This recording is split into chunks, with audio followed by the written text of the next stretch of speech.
अस्सलाम वालेकुम, बिस्मिल्लाहिर्रहमानिर्रहीम। कैसे बच्चों आप लोग? ठीक है, यकीनन ठीक होंगे। जी बच्चों, कैसा रहा आप लोगों के साथ? आप लोगों को उर्दू को समझ में आ रहा है? उर्दू लाजमी की तमाम चीज़ों को समझ में आ रहा है? अगर आपको किसी चीज़ में प्रॉब्लम है तो मुझसे कांटेक्ट कर सकते हैं। बच्चों, मेरे पास असाइनमेंट कंप्लीट नहीं आ रहे हैं, जिनके असाइनमेंट रहते हैं वो जल्द से जल्द जमा करा दें। ठीक है, चलिए आज हमारा 17वां लेक्चर है और आज हम हिस्सा नसर में से अफसाना, दूसरा अफसाना मुजस्मा पढ़ेंगे। ठीक है, हिस्सा नसर में आज क्या है हमारे पास? आज हमारे पास अफसाना है। अफसाने की डेफिनेशन मैं आपको बता चुकी हूँ कि अफसाने की तारीफ क्या है, अफसाना किसे कहते हैं, ये सब मैं आपको पहला अफसाना जब मैंने आपको पढ़ाया था तो मैंने आपको बता दिया था। ठीक है, आज का उन्वान है हमारे पास अफसाने का मुजस्मा, और अफसाना निगार यानी लिखने वाले राइटर जो मुसन्निफ हैं, जो नसर निगार हैं, वो है गुलाम अब्बास। ठीक, आज हम अफसाना मुजस्मा पढ़ेंगे किताब में से और उसका खुलासा करेंगे और अफसाना निगार गुलाम अब्बास साहब का तारुफ पेश करेंगे। ठीक है, अब बच्चों जैसे मैंने आप लोगों को बता दिया कि जो है कलाम पे तबसरा या नसर निगार पर तबसरा किस तरह आता है, पहले एक दफ़ा मैंने बता दिया सर सैयद अहमद ख़ान के उसमें, तो आप आपको उसी तरह से बाकी के नसर निगार या मुसन्निफ के जो है नसर निगारी पर तबसरा इसी हेडिंग्स के साथ इसी तरह से करना होगा। ठीक है, ये वैसे आपको नोट्स भी मिल जाएंगे, लेकिन अगर आप खुद से चाहेंगे तो ख़ुद भी आप 11 से 12 हेडिंग का ये क्वेश्चन बना सकते हैं। पैटर्न मैंने आपको बता दिया कि कौन कौन सी हेडिंग आती हैं और कौन कौन सी जिस पे हम काम करते हैं। ठीक है, तो अफसाने का थोड़ा सा मुख्तसर से बता दूं। अफसाना ऐसी कहानी को कहते हैं जो एक ही नशिस्त में मुकम्मल कर ले जाए, यानी छोटी कहानी, मुख्तसर कहानी जिसे बैठें तो मुकम्मल करके ही उठें। ठीक है, अफसाना हमारे पास दूसरा अफसाना है आपकी 12वीं जमात की उर्दू में दूसरा अफसाना है ये मुजस्मा, और इसको लिखने वाले हैं गुलाम अब्बास। ठीक है, तो अब पहले हम जो है तारुफ मुसन्निफ यानी इनका तारुफ करते हैं मुसन्निफ गुलाम अब्बास साहब का, कि गुलाम अब्बास साहब का उर्दू अदब में क्या मकाम है। ठीक है, उर्दू अदब में गुलाम अब्बास को एक नसर निगार के हैसियत से जाना माना जाता है। बचपन से लिखने का शौक़ रहा, उम्र के साथ शौक़ भी बढ़ता गया। ठीक है, इब्तिदा में गैर मुल्की अफसानों के उर्दू में तर्जुमे किए। बच्चों के रिसालत फूल में हल्की फुल्की छोटी मोटी कहानियाँ लिखा करते थे। ठीक है, और फिर उसमें मज़ामीन भी लिखे, और ख़वातीन का एक रिसाला आता था तहज़ीब नस्मा, उसमें उनकी वालदा जो है लिखा करती थी, तो उससे वो मुंसलिक रहे। दूसरी जंग अज़ीम के दौरान वो ऑल इंडिया से वाबस्ता रहे, ऑल इंडिया से वाबस्ता रहे। उर्दू अदब में उनकी किताब का नाम जज़ीरा सुकनवरा से मुतारिफ है। ठीक है, जज़ीरा सुकनवरा उनकी किताब का नाम है, जिससे वो उर्दू अदब में उन्होंने अपना तारुफ पेश किया। ठीक, और अफसाना आनंदी और ओवरकोट ने, उनका अफसाना मशहूर अफसाना आनंदी और ओवरकोट ने उन्हें शोहरत की बुलंदियों पर पहुंचा दिया। आनंदी गुलाम अब्बास की पहचान बन गया, और इस अफसाने की वजह से इन्हें गवर्नमेंट ने आदम जी जो है अंग्रेज़ों ने इन्हें आदम जी का अवार्ड दिया।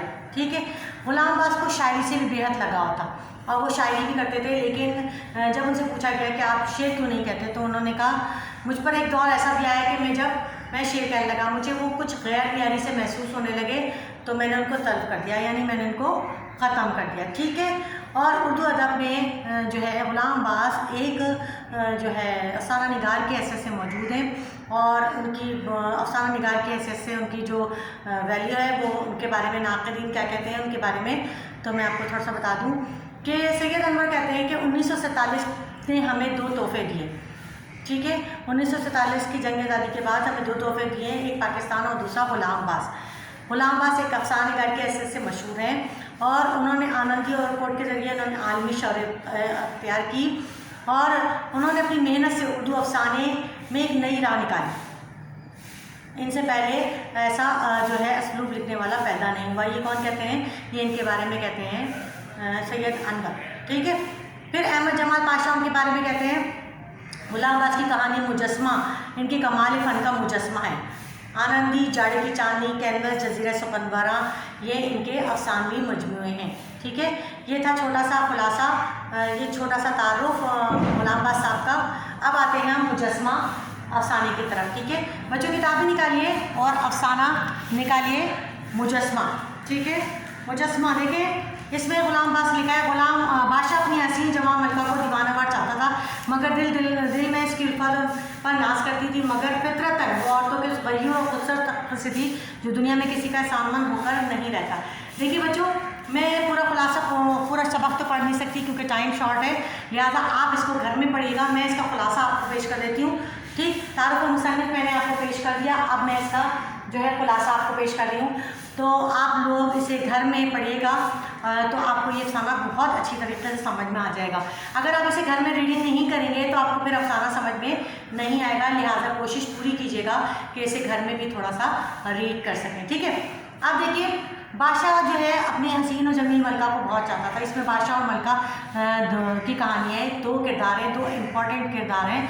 ठीक है, बादशाह और मलका, और तीसरा किरदार जो है वो बहुत बेजान एक मुजस्मा है। ठीक है, मलका भी बादशाह को बेइंतहा चाहती थी, लेकिन मलका जो थी वो उसके मशरक़ी जो एक हया थी उसकी पासदारी का ख्याल करते हुए वो थोड़ी सी झिझकती थी और वो बादशाह से उस तरह इजहार नहीं कर पाती थी जिस तरह बादशाह जो है मलका से अपनी मोहब्बत का इजहार करता था। और वो ये चाहता था कि मलका भी उसी तरह इजहार करे, जबकि मलका जो है वो शाही अदाब और मशरक़ी हया की पाबंद होकर वो ये सब नहीं कर पाती थी, जिससे बादशाह जो था वो गमज़दा रहने लगा और उसके दिल जो है किसी काम में नहीं लगता था। वो दिल से बिल्कुल उचाट हो गया। वो चाहता था कि जिस तरह वो मलका को शिद्दत के साथ चाहता है, मलका भी उसका बिल्कुल वैसे ही बदला दे, लेकिन ऐसा नहीं हुआ है। और एक दिन तो हाथ हो जाती है जब वो बादशाह को मशवरा देती है मलका कि वो अगर इतना गमज़दा रहता है, देखती थी क्योंकि उनके यहाँ कोई औलाद नहीं होती, तो वो समझती है कि बादशाह शायद औलाद के ना होने की वजह से दुखी रहता है, तो इसलिए वो बादशाह को मशवरा देती है कि तुम दूसरी शादी कर दो ताकि हमारे यहाँ मतलब औलाद हो जाएगी। बादशाह उसकी इस संगली पे बड़ा नाराज़ होता है, उसे बड़ा दुख होता है, बड़ा गुस्सा आता है और वो बिल्कुल उस दिन के बाद से तो और ज़्यादा गमज़दा हो जाता है और उसके दरबारी कामों से उताहड़ हो जाती है और वो किसी काम में दिलचस्पी नहीं लेता। और ये तमाम जो इसकी बादशाह की जो फीलिंग्स है, तमाम जो बादशाह के जो रवैये हैं, उससे वहाँ के दरबार के लोग पहचान जाते हैं और वो समझते हैं कि बादशाह किसी वजह से परेशान है। तो बादशाह को खुश करने के लिए वो तरह तरह के जो है प्रोग्राम मुनक़िद करते हैं, तक़रीबात मुनक़िद करते हैं ताकि जो है बादशाह का किसी में दिल लग जाए और बादशाह जो है वो खुश हो जाए। और इसी में बहुत सारे जो है रक़ास बुलाए जाते हैं, बहुत सारे जो है गाने वाले, बहुत सारे अखाड़े मुनक़िद किए जाते हैं, बहुत सारे कुश्ती के मुकाबले होते हैं, बहुत सारे जो है प्रोग्राम मुनक़िद करते हैं ताकि बादशाह किसी तरह से जो है दिलचस्पी ले और अपनी पसंदीदगी का इजहार करे। उसी दौरान एक मुजस्मा साज जो पत्थरों का मुजस्मा बनाते हैं उन्हें कहते हैं मुजस्मा साज। ठीक है, वो एक पत्थर का मुजस्मा लेकर आता है, एक छोटा सा पत्थर का मुजस्मा, और वो उनका एक खूबसूरत खातून मतलब औरत का होता है। वो मुजस्मा लाता है, वो जो छोटा सा मुजस्मा होता है, ज़्यादा बड़ा नहीं होता, और वो लाके बादशाह की खिदमत पे पेश करता है। बादशाह जैसे ही उस मुजस्मे को देखता है तो बादशाह उस मुजस्मे को इतना उसे पसंद आता है कि वो मुजस्मे सास को बेइंतहा इनाम और कराम से नवाजता है और उसे जो है वापस करता है और वो मुजस्मा अपनी ख्वाबगाह में रखवा लेता है। ठीक है, और वो मुजस्मे को जो दिखता है तो वो एक इंतहाई हसीन औरत का मुजस्मा होता है। जैसे मिसाल के तौर पे मैं आपको बताऊं कि दुनिया भर में जितनी भी ख़वातीन हसीन तरीन ख़वातीन हैं, जिनकी आंखें खूबसूरत हैं उस आंखें ले ली, जिसकी नाक खूबसूरत है उसकी नाक ले ली, जिसके बाल खूबसूरत है उसके बाल ले लिए, जिसके हाथ पैर खूबसूरत है उसके हाथ ले लिए, तो इन सबको मजमुआ बना के एक मुजस्मा बनाया गया। तो वो इंतहाई खूबसूरत औरत का मुजस्मा था जिसे देखकर बादशाह जो है बहुत खुश हुआ और उसने अपनी से ख्वाबगाह में रख लिया। अब क्या होता है कि बादशाह जो है उस मुजस्मे से को रोज़ अपने देखता है, उससे बातें करता है, उसके साथ खेलता है, उसे अपने दिल की हर बात शेयर करता है। सुबह उठता है तो मलका ये सब चीज़ें देखती है कि बादशाह मुजस्मे में बहुत ज़्यादा दिलचस्पी ले रहा है। मलका जब भी कमरे में आती तो बादशाह को मुजस्मे के साथ खेलता देखती। बादशाह जो है कभी मुजस्मे के सर पर ताज बना के रखता, कभी उसकी आंखों को देख के उस पर शायरी करता, कभी उससे बातें करता। तो मलका ये सब चीज़ें देखती और देख के चली जाती। अब एक दिन क्या होता है कि बादशाह जब सुबह सोकर उठता है तो मलका उसके पास आती है और मलका से कहती है कि आपने नाश्ता नहीं किया तो मैं आपको लेने आई थी, तो आप चले नाश्ता करने के लिए। तो बादशाह कहता है मेरा दिल नहीं चाह रहा। मलका कहती है मैंने भी नाश्ता नहीं किया। तो जो है बादशाह उसे गौर से देखता है और उसे एहसास होता है कि मलका ने उसकी वजह से नाश्ता नहीं किया। उसे बड़ी एक तशनगी सी होती है, एक सुकून सा मिलता है और वो बोलता है अच्छा ठीक है, और बादशाह को वो बहाने से कमरे से ले आती है कि चले यहाँ बाहर टहलेंगे, और वो बाहर ले जाती है। इसी तरह मलका दूसरे दिन जब आती है सुबह कमरे में तो देखती है कि मलका बादशाह जो है मुजस्मे के साथ बातें कर रहा है और मुजस्मे के साथ लगा हुआ है। मलका उसे बहुत कोशिश करती है कि वो बाहर ले जाए, लेकिन बादशाह जो है मुजस्मे में इतना महब होता है कि उसे ख्याल ही नहीं रहता। फिर तीसरे दिन ये होता है कि एक दिन बादशाह सोकर उठता है तो देखता है कि मलके जो मुजस्मा सामने रखा होता है, खूबसूरत औरत का मुजस्मा, उसके गाल पर एक सियाह रंग का धब्बा लगा होता है। बादशाह चूँकि फ़न मुसव्वरी का माहिर होता है, बादशाह को इससे दिलचस्पी होती है इस फ़न से, और इस फ़न से वो वाकिफ़ होता है, तो बड़ा गुस्सा आता है कि मुजस्मे की खूबसूरती में एक काला धब्बा जो है वो बहुत बुरा लग रहा होता है। बादशाह जो है तमाम नौकरों को बुलाता है और वो पूछता है, तो लेकिन सब मना कर देते हैं कि मुजस्मे को किसी ने हाथ नहीं लगाया। बादशाह गुलामों को घोड़े डल पर पड़वाता है, उसके बाद फिर वो समंदरी झाग और जो मुजस्मे के लिए सही करने के लिए चीज़ें चाहिए होती हैं वो मंगवाता है और मुजस्मे के मुंह से वो काले रंग का धब्बा मिटा देता है। ठीक है, और क्या कहते हैं मुतमईन हो जाता है, फिर अपना मुजस्मे के साथ जो है महब हो जाता है। दूसरे दिन जब बादशाह सुबह सोकर उठता है तो देखता है कि मुजस्मे के कान कटे हैं, तो वो देखता है, फिर वो मुलाजिमों को बुलाता है, गुलामों को बुलाता है, उनके कोड़े लगाता है, लेकिन कोई भी नहीं ये राज उगलता कि मुजस्मे के साथ किसने इतना बुरा सलूक किया है। और जो है फिर वो मुजस्मे के कान को खुद से सामान मंगवा के उसको कान ठीक कर देता है। तीसरे दिन उठता है तो देखता है कि उसकी मुजस्मे की आंखें फूटी हुई होती हैं, तो वो कहता है कि ये मुजस्मे के साथ क्या हो रहा है। बादशाह कुछ समझ रहा होता है, लेकिन वो तमाम जो है गुलामों को बुला के मुजस्मे के बारे में पूछता है, फिर सबको घोड़े लगाता है और जो है मुजस्मे को फिर से ठीक कर देता है। लेकिन जब आखिरी दिन होता है और वो बादशाह सोकर उठता है तो देखता है मुजस्मा किरची किरची कमरे में पड़ा होता है।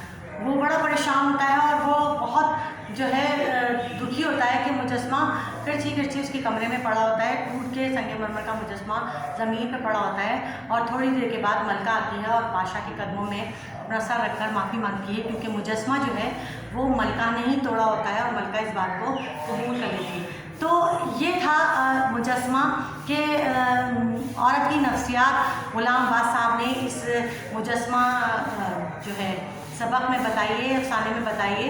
उन्होंने कहा कि औरत जो है वो कैसी भी औरत हो, वो अपने मजाजी खुदा में शिरकत बर्दाश्त नहीं करती। ये औरत की नफ्सियात है, और चाहे वो एक बेजान मुजस्मा ही क्यों ना हो, वो मलका जो है शुरू में बादशाह का इंटरेस्ट देखती है, और जब देखती है कि बादशाह की दिलचस्पी पूरी तौर से एक मुजस्मे में हो रही है, तो वो क्या करती है, वो उस मुजस्मे को शुरू में नुकसान पहुंचाती है और बिलाकर उस मुजस्मे को तोड़ फोड़ देती है, क्योंकि वो बिल्कुल बर्दाश्त नहीं कर सकती कि वो उसके शरीके हयात के साथ जो है शेयर करे, चाहे वो एक मुजस्मा ही क्यों ना हो। गुलाम अब्बास ने इसमें औरत की नफ्सियात को बड़ी उम्दा तरीके से पेश किया है, और इसका हरफ आखिर भी यही है, इसके हरफ आखिर की हेडिंग यही है कि इस अफसाने में गुलाम अब्बास ने औरत की नफ्सियात को बयान किया है, और उसने बताया है कि औरत चाहे कैसी भी हो, वो कभी भी अपने मजाज खुदा में शिरकत बर्दाश्त नहीं कर सकती। ठीक है, तो ये था मुजस्मे का खुलासा और अफसाने का मुसन्निफ़ का तारुफ, और इस नसर में से हमारे पास ये आज हमारे पास मुजस्मा मुकम्मल हो गया। ठीक है बच्चों, अब आपने करना क्या है, आपने इसको रीड करना है। ठीक है, रीड करने के बाद आपको मुजस्मे का खुलासा बिल्कुल अच्छी तरह समझ में आ जाएगा, और इसके जो क्वेश्चन आंसर हैं वो भी आपने देखने हैं और उनको समझना है, क्योंकि जब आपने मुजस्मे का खुलासा समझ लिया तो क्वेश्चन आंसर करने में आपको कोई मुश्किल नहीं होगी। बस आपका होमवर्क असाइनमेंट ये है कि आपको उसका खुलासा हवाले के साथ लिखना है। ठीक है, हिस्सा नसर में आज मैंने आपको मुजस्मा यानी दूसरा अफसाना आपको मुकम्मल करवा दिया। ठीक है, आज के लिए इतना ही। मुझे इजाज़त दीजिए। अल्लाह।